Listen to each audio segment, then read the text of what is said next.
Oke, assalamualaikum warahmatullahi wabarakatuh. Pada kesempatan kali ini saya akan menyampaikan tugas akhir statistika lanjut. Pada kesempatan kali ini saya mengambil data berupa dataset dari Kaggle, itu berupa harga saham pada PT Aneka Tambang. Langsung saja untuk proses yang pertama. Di sini kita akan melakukan running satu persatu agar terlihat lebih jelas. Langsung saja untuk pertama yaitu kita import pandas SPD. Ini nama alias, S-nya SPD. Kita tunggu prosesnya. Nah, kalau sudah keluar angkanya berarti telah berhasil diimport dan tidak ada masalah ataupun error. Selanjutnya kita definisikan datanya itu. Kita panggil dan masukkan dalam sebuah variabel karena bentuknya itu berupa CSV karena bentuknya itu berupa CSV maka dipanggil dengan pd.read_csv. Langsung saja lah, ini datanya sudah muncul. Ini datanya sama persis dengan data CSV di file saya, di direktur saya, yaitu dalam kuliah semester 2 file panggil antam.jk.csv. Selanjutnya kita ingin mengetahui info dari data tersebut dengan data underscore antam, ini nama variabelnya tadi, .info. Oke, begini bisa dilihat. Langsung saja kita lanjutkan data antam isna, apakah ada missing value atau none-nya. Terlihat ada dari open sampai volume, ini harus dibersihkan dahulu agar dalam proses analisis statistika sederhana nanti dapat terproses dengan baik atau terdefinisi. Kita lihat ini data yang kosong yang harus kita bersihkan. Langsung saja kita bersihkan. Oke, run lagi. Oke, ini datanya sudah bersih ya. Ini bisa dilihat dari 1 berubah jadi 0 semua. Berarti data sudah bersih. Kita lihat infonya lagi, sudah bersih. Oke, oleh karena datanya sudah bersih maka bisa kita lanjutkan untuk proses analisis statistika sederhana. Yang pertama yaitu dengan menghitung rata-rata menggunakan .min. Dengan data antam ini kolomnya dipanggil, kita ingin menghitung open, data open, kolomnya dipanggil open.min, data antam, ini nama variabel menyimpan yang terdapat data kolomnya ini. Saja lah, sudah muncul rata-rata nilai open adalah ini sebesar. Nah, saja kita lakukan cara yang sama pada kolom yang berbeda, yaitu pada high, low, close, dan selanjutnya. Bisa dilihat pada gambar gitu. Selanjutnya kita lanjut untuk konsep yang kedua yaitu trim-min, dengan menghitung rata-rata dengan menghilangkan data ekstrim, nilai ekstrim dari terbesar hingga yang paling kecil, yaitu yang kita hapus yaitu sebesar 10%-nya aja. Sebenarnya ini bisa diganti sebesar berapa terserah, bisa diganti 20%, 30 ataupun seterusnya, tergantung kebutuhan. Langsung saja kita import dulu library bawaan dari Python-nya. Langsung kita eksekusi menggunakan trim-min. Terlihat hasilnya seperti ini. Dapat perbedaan dengan rata-rata. Kita lanjutkan dan dilakukan pada kolom yang berbeda. Hasilnya bisa dilihat seperti itu. Ini untuk cara yang berbeda, kita skip saja. Ini selanjutnya bahasanya yaitu wake.min. Seperti yang sebelumnya kita import dulu library bawaannya. Import numpy snp, from numpy import average. Kita lakukan print. Ini disandingkan dengan wake-nya itu data volume. Oke, kita eksekusi semuanya seperti ini. Oke, selanjutnya untuk median, langsung saja kita menggunakan .median karena bisa dieksekusi langsung menggunakan .median. Bisa terlihat median nilai open adalah 957, sekian, median nilai hack adalah 978, sekian. dan dilakukan pada kolom yang berbeda. Sudah terlihat semuanya, tidak ada error. Selanjutnya yaitu weighted median. Konsepnya sama seperti weighted mean tadi, tapi rumus utama yang digunakan yaitu rumus median. Kita import library-nya. Langsung saja kita sandingkan dengan kolom volume, weight-nya yaitu volume. Ini untuk open dan volume, untuk height dan volume, low dan volume, dan seterusnya. Oke, ini untuk cara lain. Bisa langsung kita run saja ya. Seperti itu hasilnya. Hasilnya sebenarnya sama aja. Cuman ada perbedaan 0, sekian aja. Oke, sekarang kita menghitung modus, yaitu nilai yang sering muncul pada data tersebut. Misalkan pada data open, yaitu ini. Data high, low, close, dan seterusnya. Kita menghitung nilai maksimal dan minimal. Namanya aja yaitu maksimal yaitu nilai yang terbesar dan minimal yaitu nilai yang terkecil. Menggunakan .max dan .min. Langsung kita eksekusi. Nilai maksimal open adalah 4409, sekian. Nilai minimal open adalah 290, sekian. Kita lakukan cara yang sama namun dengan data yang berbeda, kolom yang berbeda. Oke, hasilnya seperti itu. Kita menghitung varian. Varian ini untuk menghitung seberapa jauh data itu menyimpang dari rata-ratanya. Open bisa dilihat untuk high, low, dan seterusnya. Kita menggunakan statistik ya, statistik.varian.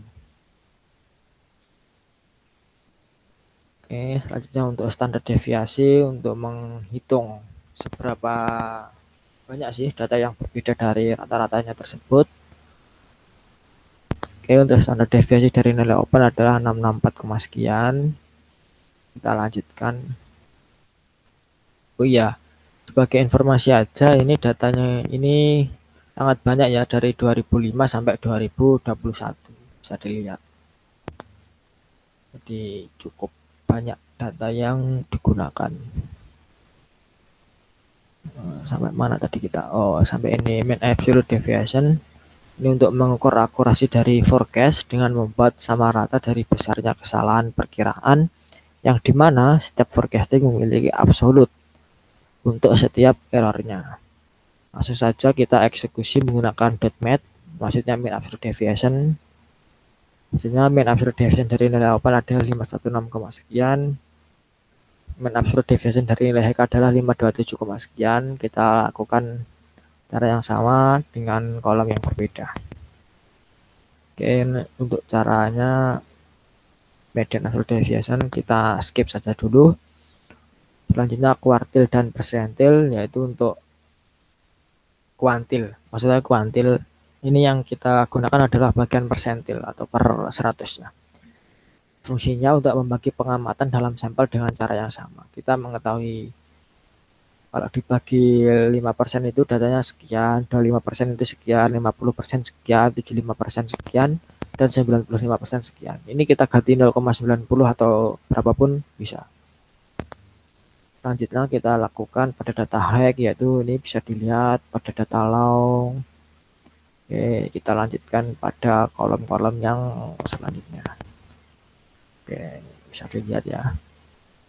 Selanjutnya EQR atau adalah interquartile range atau rentang akar kuartil dari sekumpulan data. EQR digunakan dalam analisis statistik untuk membantu menarik kesimpulan mengenai sekumpulan data. Konsepnya yaitu kita mengurangkan antara persentil ke-75 dengan persentil ke-25. Bisa dilihat nilai EQR open adalah 827, sekian. Nilai EQR high adalah 841, sekian. Kita lanjutkan pada kolom yang berbeda.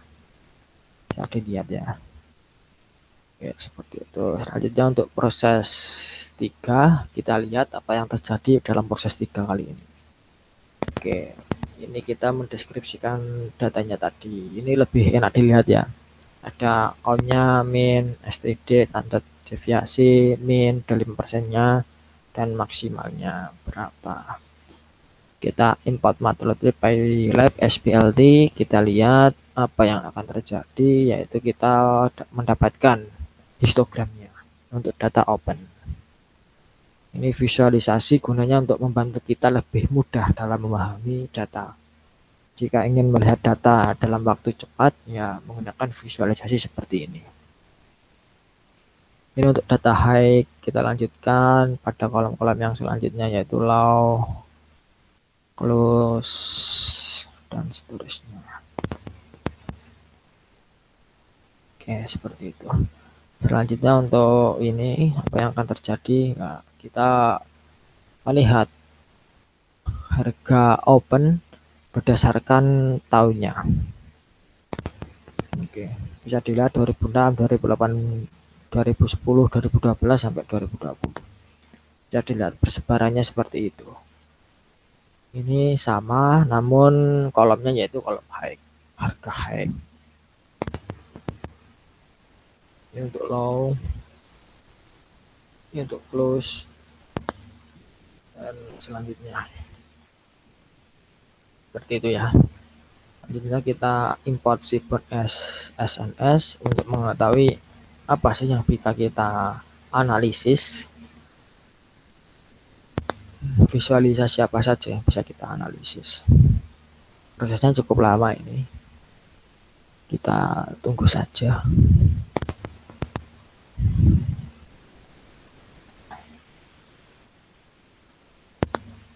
Oke ya, sudah muncul ini yang bisa kita analisis seperti ini untuk visualisasinya. Selanjutnya kita lanjut. Ini harga berdasarkan bulan ya, berdasarkan price based on month. Ini untuk data open, ini untuk data high-nya. Selanjutnya kita lanjut seperti ini. Pada kolom yang berbeda, perlakuannya sama.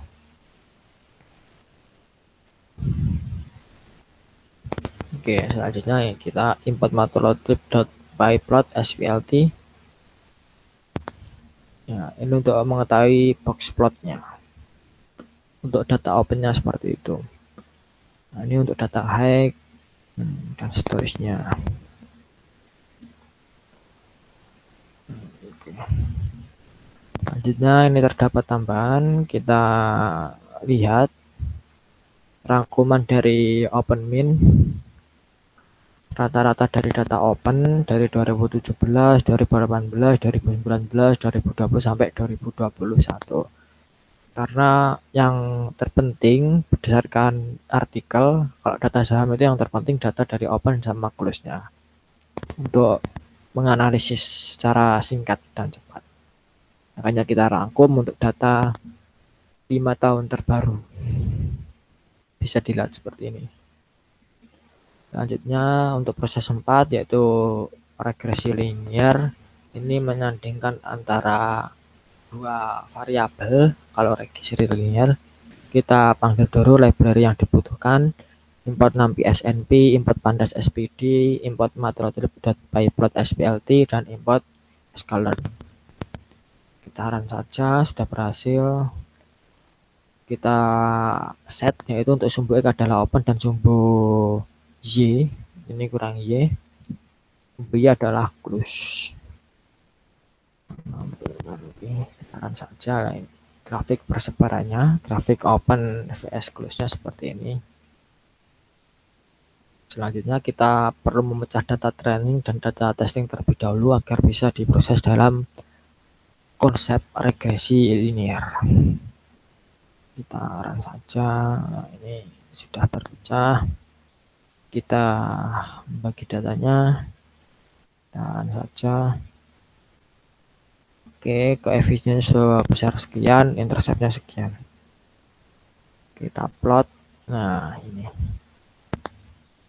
untuk data yang biru merupakan data yang realnya, namun data garis merah ini merupakan data prediksinya. dengan variabelnya yaitu open dan close. Hubungan antara open dan close. Oke, selanjutnya kita ini menghitung error. Di sini terlihat pada mean absolute error, fungsinya untuk mengukur tingkat keakuratan model peramalan. Yang kedua, hasil mean absolute error akan menunjukkan nilai rata-rata kesalahan mutlak atau absolut dari nilai-nilai sebenarnya dengan nilai peramalan. Selanjutnya kita akan ketahui juga tentang residual sum of square atau MSI, yaitu untuk mengevaluasi metode peramalan masing-masing atau sisa dikuadratkan konsisten seperti itu, kemudian dijumlahkan dan ditambahkan dengan jumlah observasi. Terakhir, keterangan terakhir yaitu pendekatan ini mengatur kesalahan peramalan yang besar karena kesalahan-kesalahan itu dikuadratkan. Selanjutnya kita juga menghitung R2 score. R2 score koefisien determinasi berganda. Fungsinya adalah untuk mengukur kebaikan Goodness of Fit dari persamaan regresi, memberikan proporsi atau presentasi variasi total dalam variabel terikat yang dijelaskan oleh variabel bebas. Kita run saja untuk mengetahui hasilnya. Nah, bisa dilihat untuk mean absolute error-nya sebesar sekian, MSI-nya sekian, dan R2 score-nya sekian. Terima kasih. Begitu saja penjelasan terkait tugas akhir statistika lanjut dari saya, Ibnu Zahi Atayah, NPM 20083010016. Apabila ada kesalahan penyampaian ataupun pemahaman materi dari saya, mohon maaf yang sebesar-besarnya. Wabillahi taufiq wal hidayah. Wassalamualaikum warahmatullahi wabarakatuh.